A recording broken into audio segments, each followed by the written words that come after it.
കോഴ മുല്ലപ്പള്ളി ശ്രീധർമ്മശാസ്താ ദേവി ക്ഷേത്രത്തിൽ നടപ്പന്തൽ സമർപ്പണം 16-ന് നടക്കും. വെള്ളിയാഴ്ച വൈകുന്നേരം 5:30-നാണ് കത്തി വിളിച്ചോതുന്ന ചടങ്ങ്. അഞ്ചീശ്വരന്മാരുടെ നാടായ കോഴായിൽ കുടികൊള്ളുന്ന അഭീഷ്ടവരദായകനായ ശ്രീധർമ്മശാസ്താവിൻ്റെയും ക്ഷിപ്രപ്രസാദിനിയും വരദായിനിയുമായ മുല്ലപ്പള്ളിൽക്കാവ് ഭഗവതിയുടെയും തിരുമുറ്റത്ത് ഭക്തജനങ്ങളുടെ നിർലോഭമായ സഹകരണത്തോടെ വിശാലമായ നടപ്പന്തൽ പൂർത്തീകരിച്ചിരിക്കുകയാണ്. വെള്ളിയാഴ്ച വൈകുന്നേരം 5:30-ന് ക്ഷേത്രം തന്ത്രി മനയത്താരില്ലത്ത് അനിൽ ദിവാകരൻ നമ്പൂതിരി നടപ്പന്തലിന്റെ സമർപ്പണം നിർവഹിക്കും. ടി.ആർ. ഗോവിന്ദൻകുട്ടി നായർ സമ്മേളനത്തിൽ മുഖ്യ പ്രഭാഷണം നടത്തും. പ്രസിഡന്റ് MK ശ്രീധരൻ മുരിങ്ങനൂരിൽ അധ്യക്ഷത വഹിക്കും.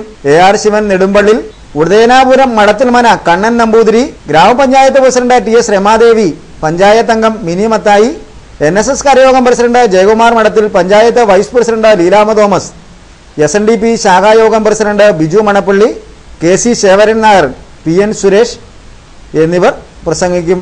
വിശേഷ ദീപാരാധനയും ഭക്തിഗാനസുധയും നടക്കും.